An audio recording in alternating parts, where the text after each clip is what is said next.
How's it going, guys? Today I would just like to briefly talk about the gear sets that I mainly use today. This will mostly apply to endgame players, however the ideas here will apply to new players as well. For full transparency, the only sets that I have touched in the past month are those in S and A tier. I would say that most players will have a mixture of using gear across S, A, and B tier, depending on what they have upgraded and when they started the game. I would steer anyone away from heavily investing in anything in the C tier, but understand these may be the only sets that brand new players can get. If you're a brand new player, I would recommend sticking to gear sets in the B and A tier if you can, as it may take a while to acquire the gear in S tier. With all that said, I would like to start off by explaining what stats I am looking for in a gear set. The first thing I prioritize is whether the gear set has stat bonuses that apply to the entire team. This is usually so that I can put this gear set on a support character, which can then generate free stat bonuses to my main damage dealers, who are typically equipping a purely offensive gear set themselves. The second and third most significant factors that I look for in a good gear set are then damage reduction and overall offensive capability. Damage reduction essentially makes your character tankier and more likely to live. I would look at armor sets that grant between 10 to 20% damage reduction. If they have none, then I would typically require them to compensate by having an immense number of offensive stats, with the latest example being the pure Cherry Blossom set. It doesn't have any damage reduction, so to compensate, it carries a high percentage of damage amplification, boss damage, crit damage, and attack stat. If you watched my video on weapons, then the same preferable stats apply to armor sets as well. If they have any stats like damage amplification or a lot of boss damage, active skill damage, and crit damage, then those will generally be reserved for my damage dealers. Let me show you how these three key factors translate to my tier list shown here. In the S tier, we have the Cherry Blossom set, the Night Sky Moonlight set, the Vengeful Spirit set, and the Sin set. As I mentioned earlier, the Cherry Blossom set has many of the best offensive stats for any armor set in the game, making it the best in slot for a majority of damage dealers. As you can see here, it has plenty of crit damage, boss damage, attack percent, damage amplification, and active skill damage. The latter three armor sets in this tier all have the similarity of offering team-wide stat bonuses to the team. The Night Sky Moonlight is one of the newest armor sets, and it provides multiple offensive stat bonuses such as boss damage, damage amplification, and crit damage to the entire team.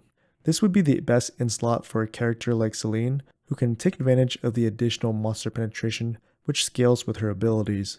The Vengeful Spirit set is in a similar boat, increasing all allies' crit damage, penetration, crit resistance, attack percent, and active skill damage. This can go on your secondary or tertiary damage dealers. For instance, if I was running a team who mainly uses Yura, Rina, and Celine, then I would put the Cherry Blossom on Yura if she's the primary damage dealer, then the Vengeful Spirit on Rina, and then the Night Sky Moonlight on Celine. Lastly, in the S tier, we have the Sin set.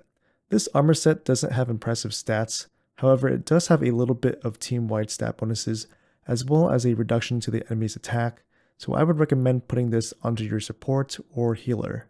Moving on to A tier, the biggest difference between S and A tier are going to be those team-wide stat bonuses. Without those additional stat bonuses, that's going to leave some potential damage on the table from your damage dealers. When you're playing in battles like your daily boss raids or your guild territory where the goal is to maximize your damage dealers need every bit of extra damage they can get. This may not apply to new players as you won't have any of the armors in S tier, but for late to endgame players, you'll want to invest in those S tier armors as you acquire them. Besides those team-wide buffs, the armors in A tier have very solid stats which comprise of damage reduction as well as decent offensive stats. The Guardian set here doesn't have a lot of offensive stats, but it does provide a whopping 20% damage reduction, which will definitely help in any of your characters surviving longer, whether it be on your tank or perhaps your squishiest character. It could easily be obtained through guild territory and abyss, even for new players with some luck. So if you're a new player, I'd say investing in this armor set wouldn't be a bad idea.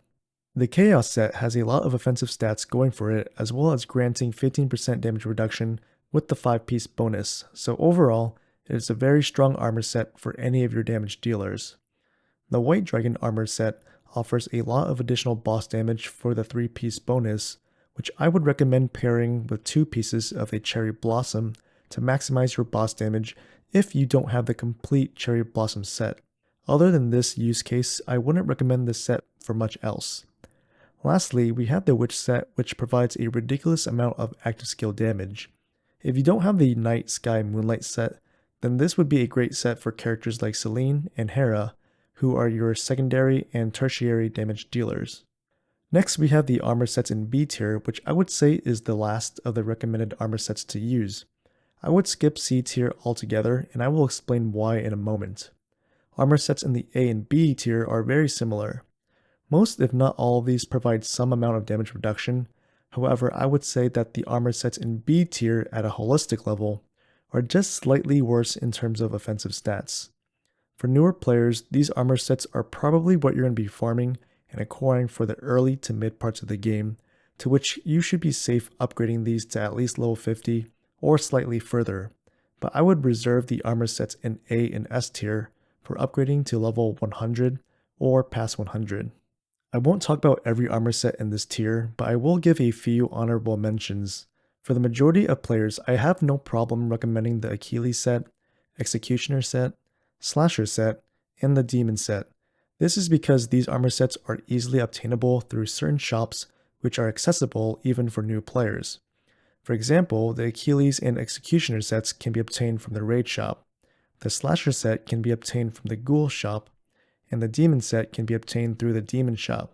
Some of the other sets in this tier, such as the Fanatic and Despair sets, are harder to obtain, while sets like the Ancient set are just lacking in any offensive stats.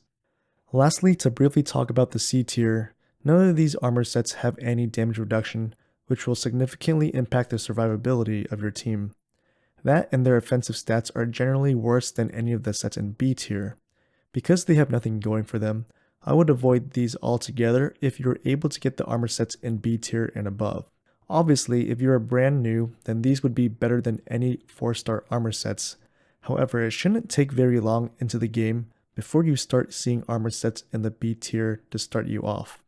Well, that concludes my current ranking of the game's current armor sets. Hopefully this helps you understand what armor sets I am personally using and would recommend, as well as what stats you should be looking for in armor sets. I wasn't able to go as deep of a dive to explain what stats you should look for, as that answer depends on a multitude of factors. If you have specific questions on anything that I might have missed, then please let me know in the comments below, and I can try my best to help you out. As always, thanks again for watching, and I'll see you in the next one.